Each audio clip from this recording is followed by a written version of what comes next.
You know, I was looking at the terminal this morning, and the green candles are everywhere.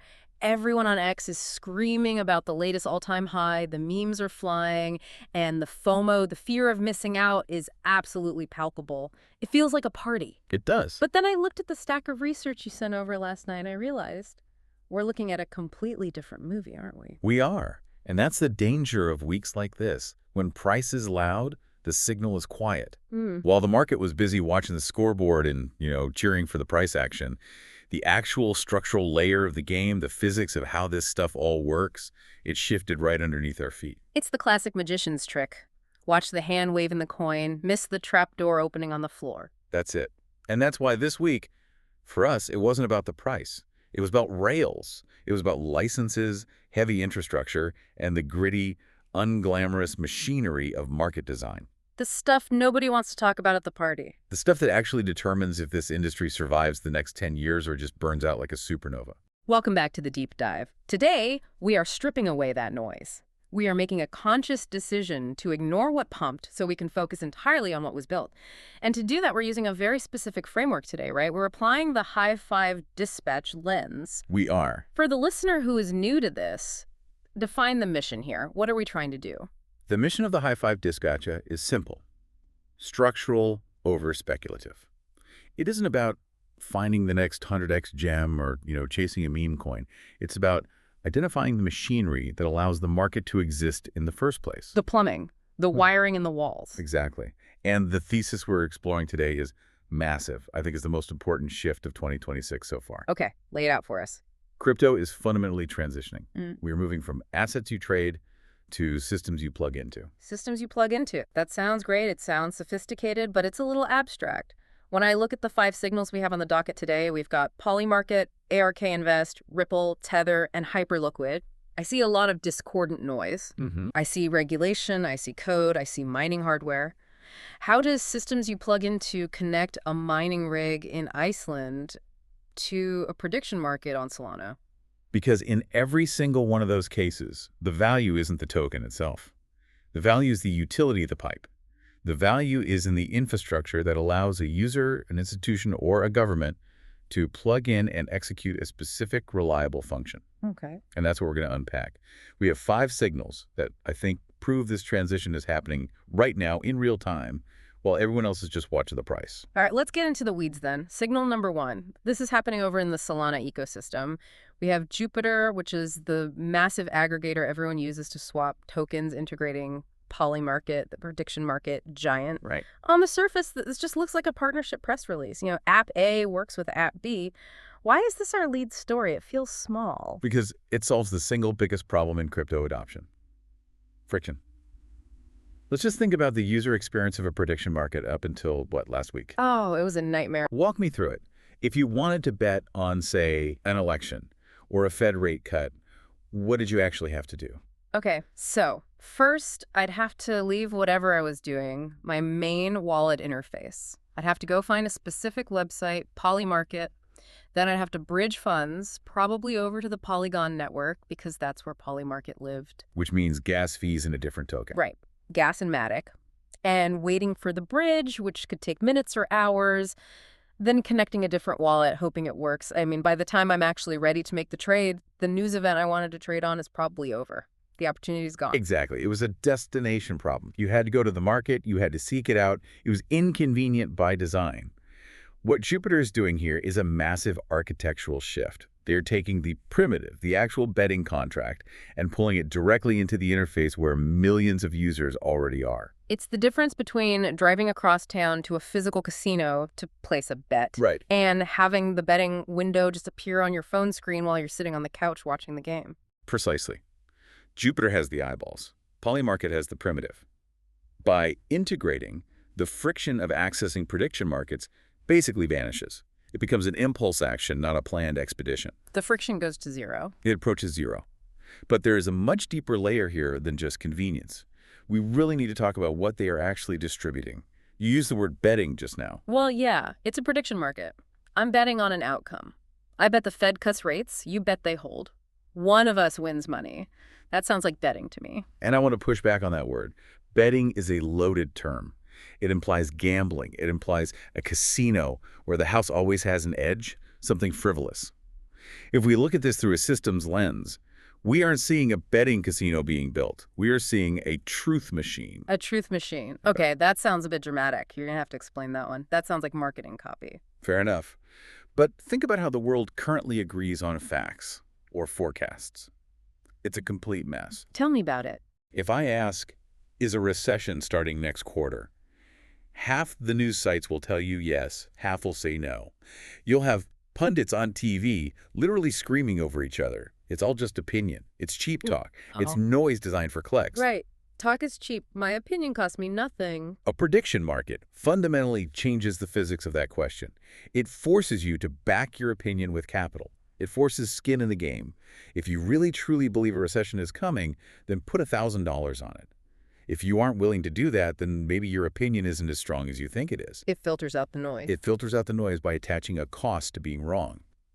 When you put a price on an outcome, say the market for a rate cut trades at 60 cents on the dollar, that means the collective aggregated intelligence of the market believes there is a 60% probability of that event happening. That number isn't an opinion anymore. It's a data point. It's a data point derived from millions of dollars of risk being put on the line. It's what we call probability pricing. So you're viewing this integration not as Jupiter adding a casino, but as them adding a real-time data generation tool. It is absolutely a signal layer. When Jupiter integrates that, they aren't just letting people gamble on sport. They are distributing a live, real-time data feed of global consensus on everything from geopolitics to corporate earnings. And that data is incredibly valuable. Okay, I see that. I see the value in the data, but let's play devil's advocate here for a second. Please. If I'm a treasury manager at a corporation or a serious institutional investor, do I really care what a bunch of crypto traders on Solana think about the Federal Reserve? I mean, with all due respect, these are the same people trading dog-themed coins. Why should I trust their macro analysis? That's the cynical take, and it's a fair one. But Yeah. here's why it's more robust than you'd think. Because the market is ruthless. In a prediction market, if the crypto decans are consistently wrong about the Fed, then sophisticated macro traders and hedge funds will come in and systematically take their money. Arbitrage. It's a financial incentive to be right. The market naturally corrects itself toward the truth because there's a profit motive. It's often faster than the so-called experts, and it's proven to be more accurate than polls time and time again. Okay, but here's the risk, and we have to be honest about this, especially if we're going to call this infrastructure. These markets can be manipulated. Of course. No system is perfect. I mean, we saw this in the last election cycle. You'd see these massive, unnatural buy walls appearing out of nowhere on certain candidates.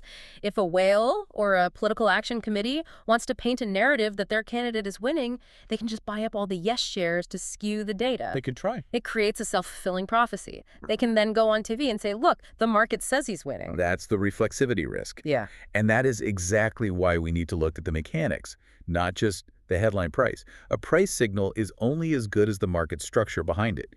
If it's thin, illiquid, and easily manipulated, the signal becomes noise, or worse, it becomes a trap. This also brings up the oracle problem, doesn't it? I mean, who actually decides who won? Who settles the bet? This is the part people always gloss over, and it's maybe the most important piece. If I bet on, will it rain in New York tomorrow? Someone or something has to definitively input the result. If that person, the oracle, can be bribed or coerced, the entire system collapses into fraud. So it can't just be one guy in a basement typing yes or no. It can't. Polymarket uses a decentralized dispute resolution system, usually utilizing a token like UMA.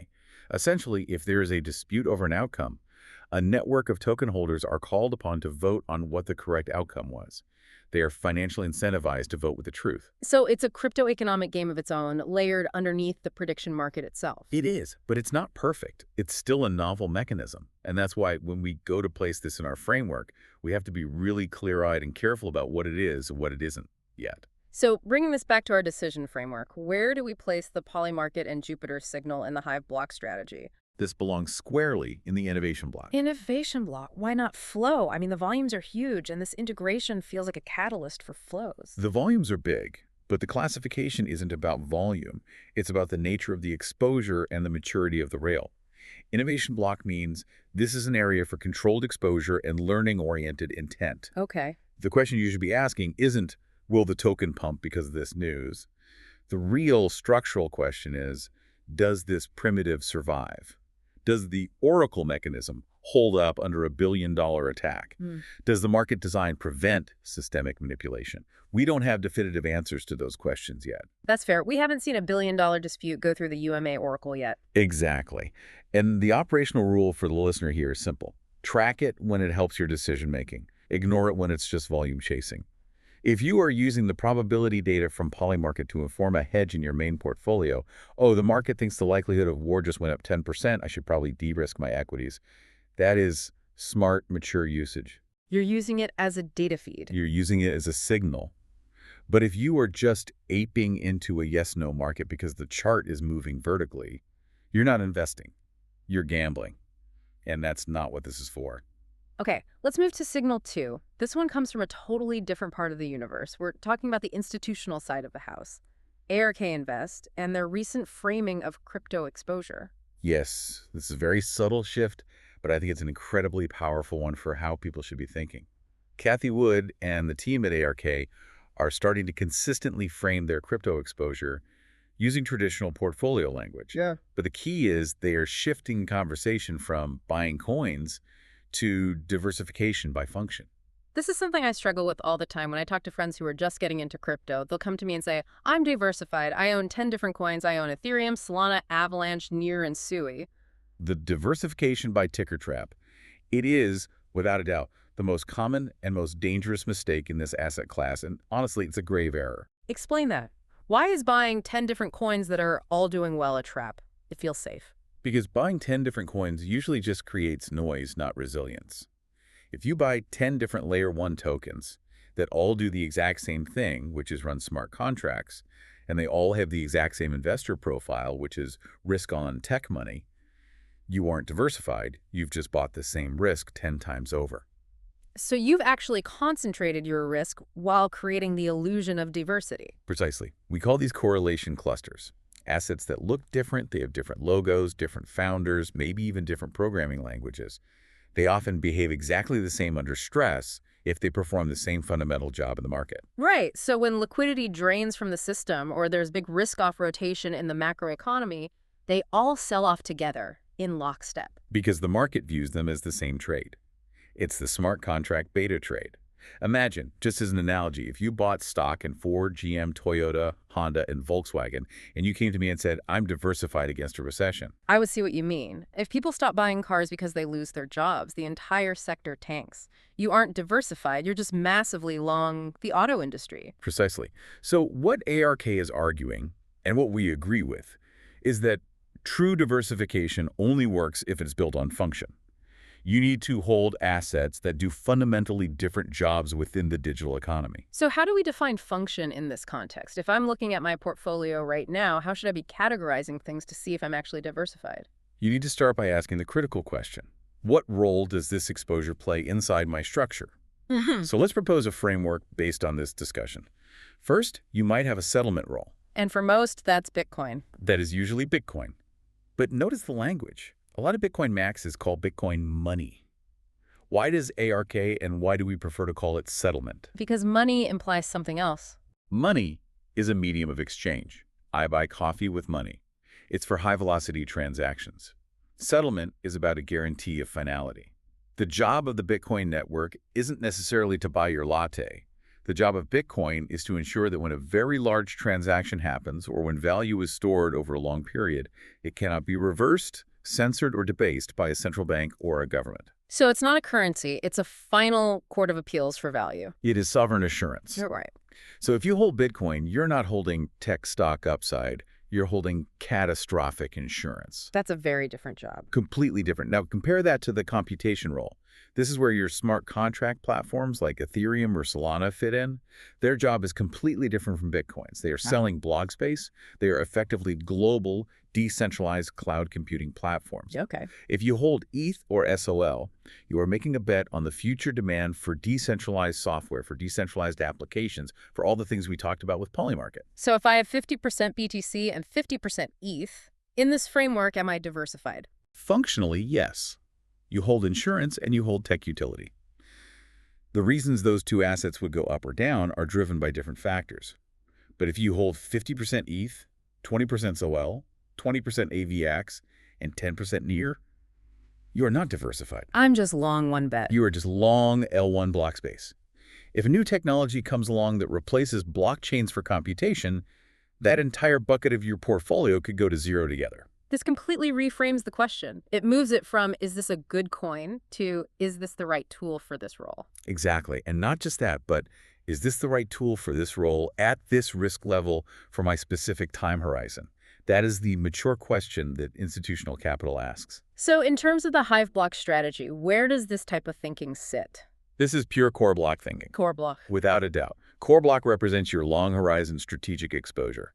These are the assets that earn the right to stay in your portfolio through boredom, through brutal volatility, and through shifting narrative cycles. You don't trade your core block. You don't trade core block based on the news of the day. You hold it because it fills a critical structural role in your overall portfolio construction.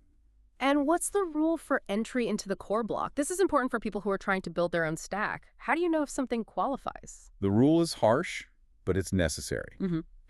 If you cannot define the role of an asset in one single sentence without using the words price, pump, or moon, it has not earned core status. Wow. If you can't articulate its job, it doesn't belong. It belongs in the innovation block with a very hard small cap on its allocation. That's a fantastic filter. So if the sentence you come up with is, my friend on X said it's going to rip, that doesn't count as a role definition. Definitely not. That's not an allocation. That's a donation to the market. All right, let's pivot to signal 3. We're moving from portfolio theory to the real world. We're going to Europe. Ripple has received full approval for an electronic money institution license, an EMI license from Luxembourg. This is one of those headlines that retail traders will just gloss over because it sounds incredibly boring. EMI license. It doesn't sound like a moonshot catalyst. No, it sounds like a meeting with a compliance officer in a windowless room. But as a system strategist, when I look at this, I don't see boring paperwork. I see a moat being dug. A massive, deep regulatory moat. Because for me, this isn't about a narrative. A license is permissioned infrastructure. It's tangible. Yes. A license is not a story you tell investors on a podcast. It is a set of operational handcuffs. And I mean that in a good way. It defines your compliance obligations, your operational duties, your legal accountability, and your reporting standards to the state. It forces you to grow up. It forces maturity. And the passporting across the EU framework is the real kicker here. Getting a license in Luxembourg, which is a top-tier, highly respected jurisdiction, is a huge deal. It's not like buying a license on a Caribbean island for 50 grand. And what does that passporting mean practically?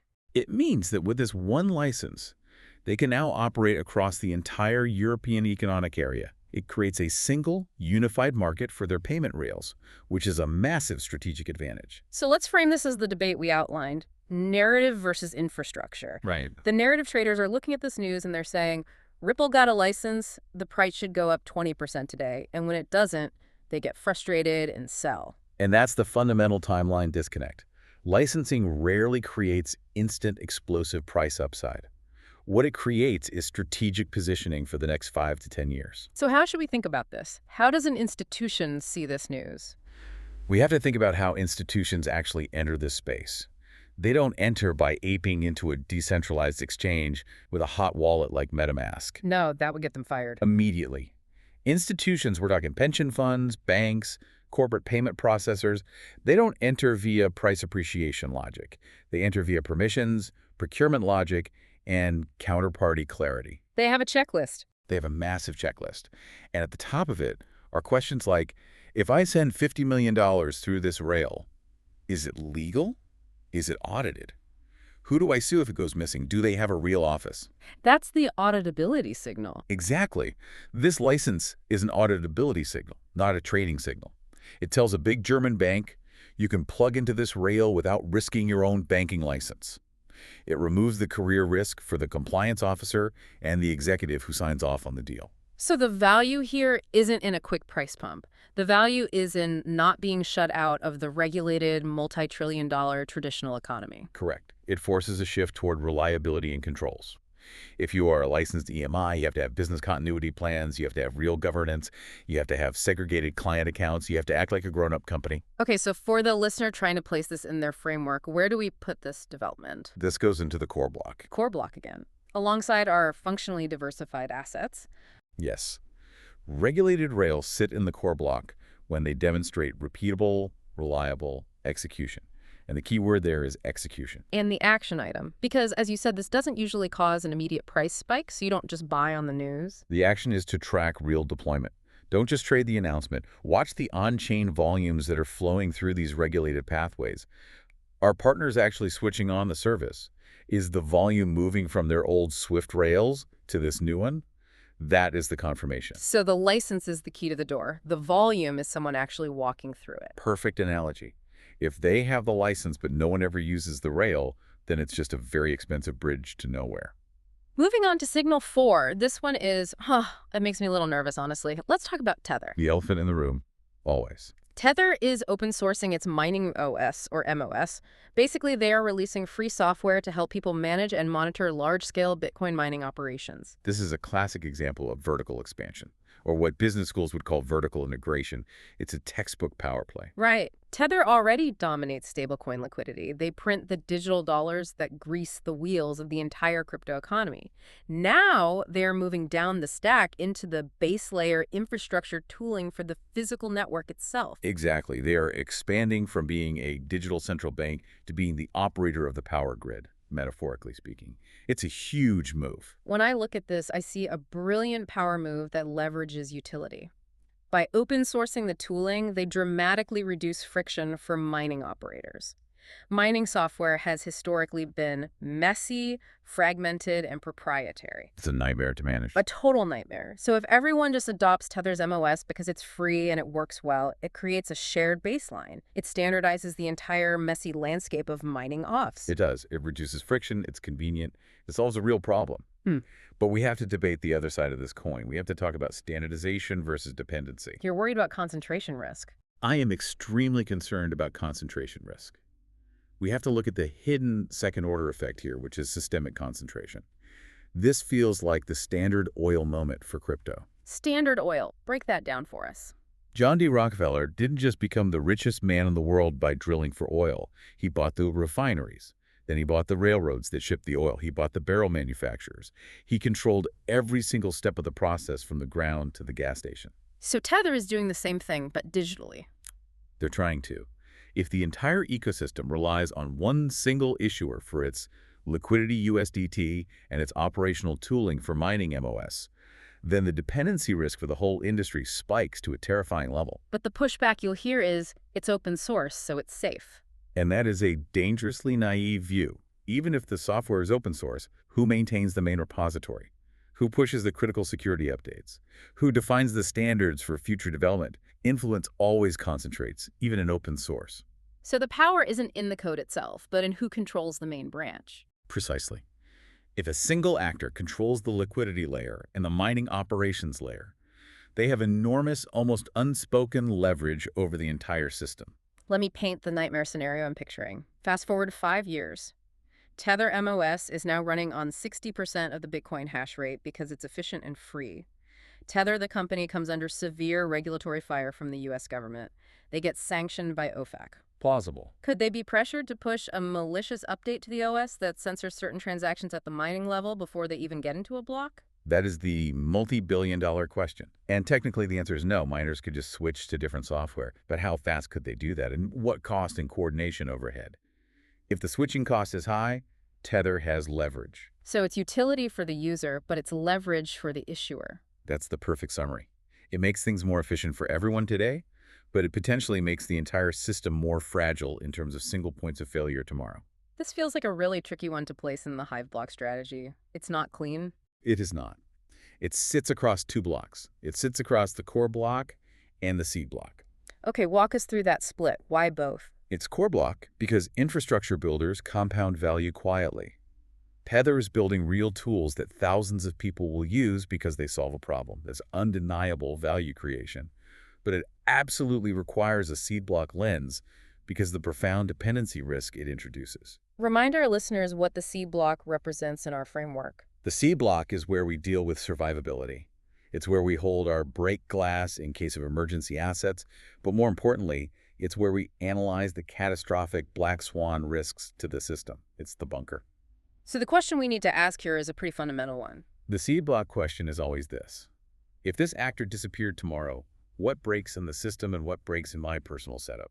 If Tether vanishes overnight and half the miners are running their OS and 80% of DeFi liquidity is in USDT. That is a very, very bad day for the entire industry. And you need to position yourself assuming that day has a non-zero probability. That doesn't mean you panic or sell everything. It just means you acknowledge the concentration of power and maybe hold some USDC or some Bitcoin in self-custody as a structural hedge. All right, let's move to our final signal, signal 5. This one is from the deep end of the pool, Hyperliquid and HIP4. This is pure market design. This is my jam. I can tell. Yeah. So Hyperliquid is a decentralized exchange, and they're unveiling HIP4, which introduces something called outcome-based trading. But the key feature here, the thing that makes it different, is bounded risk. Yes. To understand why this matters, we have to revisit some trauma. Take me back to the crypto crash of March 2020, or May 2021, or any of the big deleveraging events. The cascade. The liquidation cascade. The death spiral. Describe what happens in a liquidation cascade for someone who hasn't lived through it. Okay, so you're a trader. You're feeling bullish. You go long on ETH with 10x leverage. The price of ETH then dips by just 5%. Not a big deal for a spot holder, right? But for you, on 10x leverage, that small dip is a 50% hit to your equity. The exchange's risk engine sends you a margin call. And you don't have the cash to top it up. Right. So the engine automatically, forcefully sells your position on the open market to pay back the loan you took for leverage. And when it dumps your ETH, what does that do to the price? It pushes the price down further, which then triggers the liquidation of the trader who is on 5x leverage. His assets get market sold. That pushes the price down even more. And that triggers the 3x leverage guys. It's a domino effect of forced selling. It's a feedback loop from hell. It has nothing to do with the fundamental value of the asset. It's just a purely mechanical process. It's a meat grinder. It is a system fragility problem, not a trader problem. The very structure of the perpetual swap market itself creates and amplifies these crashes. HIP4 is proposing a new kind of primitive with bounded downside that doesn't rely on that fragile liquidation mechanism. So how does it work, in simple terms? In simple terms, it functions more like buying an option or a Polymarket contract. You put up a certain amount of collateral, let's say $100 to enter a position. That $100 is your maximum possible loss.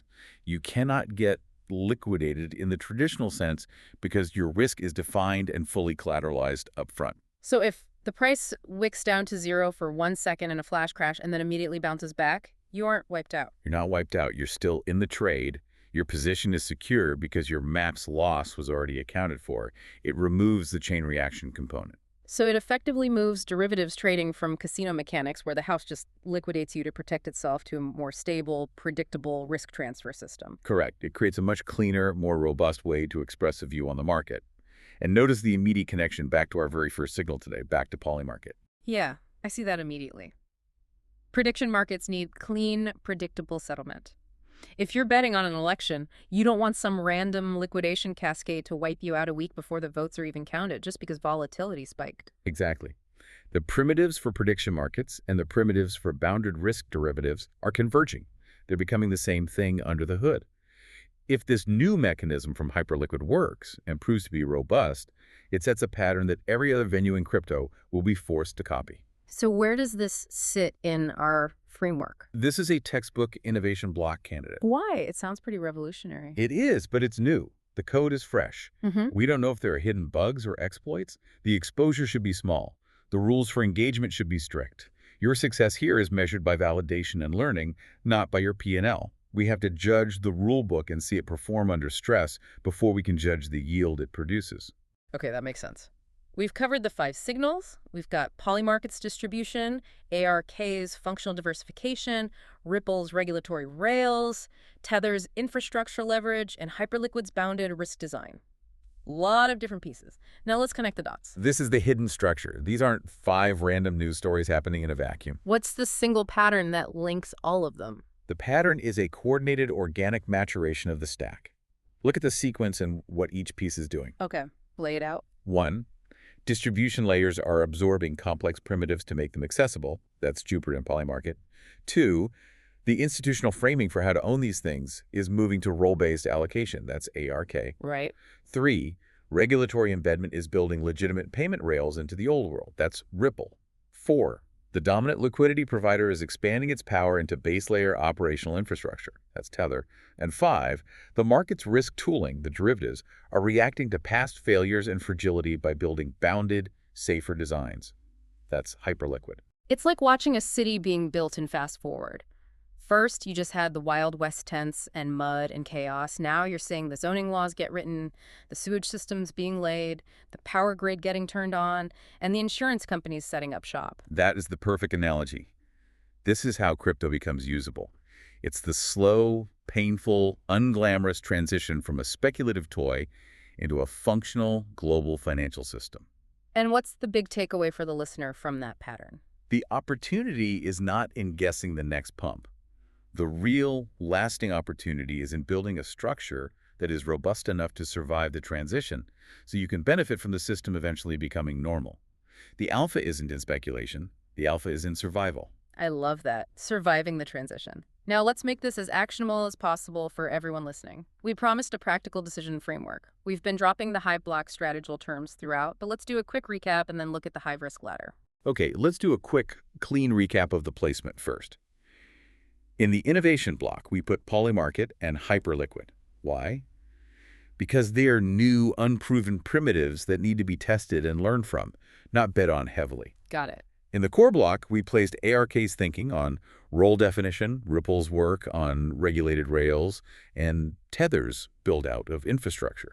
And then we put Tether in the seed block as well, specifically for that dependency risk check. Okay, so we have the blocks. Now let's overlay the Hive Risk Ladder, because placing something in a block is one thing, but assigning a risk color to it is another. You always say the Risk Ladder isn't a motivational poster. No, it is a placement tool. It tells you how much attention you need to pay to a specific position. It governs your behavior. Walk us through the zones using today's signals as examples. Okay, so the green zone. This is for mature assets with clear safety parameters, things you can hold that you don't need to monitor constantly. For many people, Bitcoin held in secure self-custody sits here. You can sleep at night. Then the yellow zone. This is for mature assets or platforms with meaningful uncertainty. This could be regulatory risk or competitive risk. I'd say Ripple's license is a signal that's moving them from a deep yellow towards green. It's proving it's real and durable, but it's still a centralized entity with legal overhang, so it stays yellow for now. And the orange zone, this is where the action is. This is for early primitives that have real upside, but also real known fragility. Both Polymarket and Hyperliquid sit squarely here. Why? The code is new. The liquidity can be fickle. The user behavior isn't stable yet. This is where tight position sizing is absolutely required.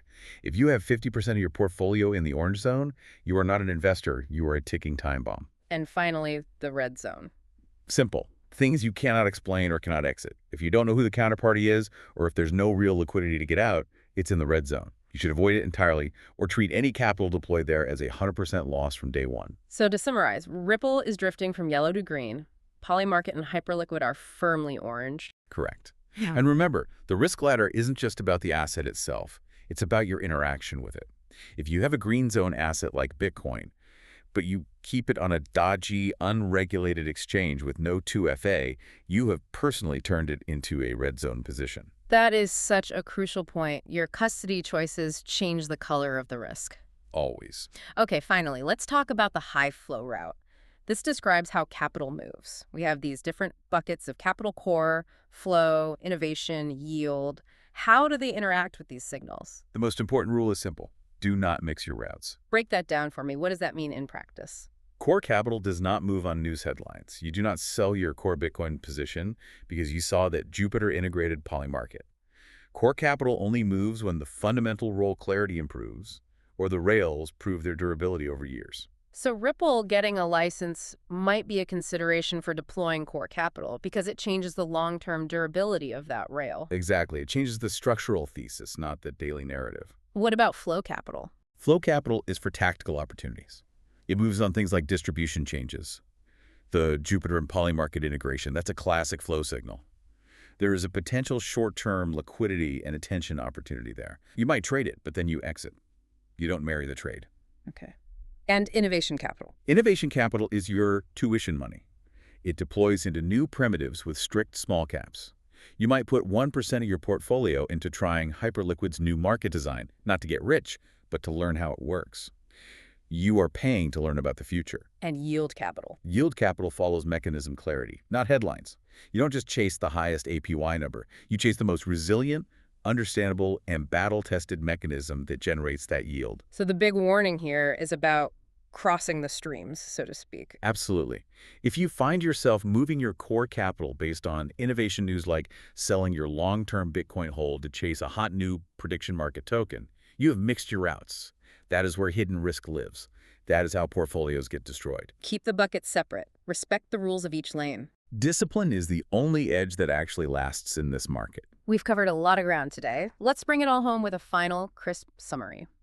If you had to summarize this entire deep dive in one single breath, what would it be? Okay, here we go. Polymarket is distribution meeting a primitive. ARK is role-based allocation. Ripple is deployable rails. Tether is infrastructure leverage. And Hyperliquid is bounded risk design. And if you build with structure, you stop negotiating with every candle and start operating a system. That's the goal. Stop trading, start operating. Before we sign off, we have to give a shout out to the source collaborators who make this kind of analysis possible. This deep dive was powered by the fantastic insights from Borghi Consulting and Uncrypto the Crypto. Two brands that are absolutely essential for anyone trying to cut through the noise in this space. And, of course, the standard disclaimer. Everything we discuss today is for educational and informational purposes only. This is not legal, tax, or financial advice. Please do your own research, and please check your own risk ladder. Always check the ladder. We'll catch you on the next deep dive. Stay curious. Strict structured.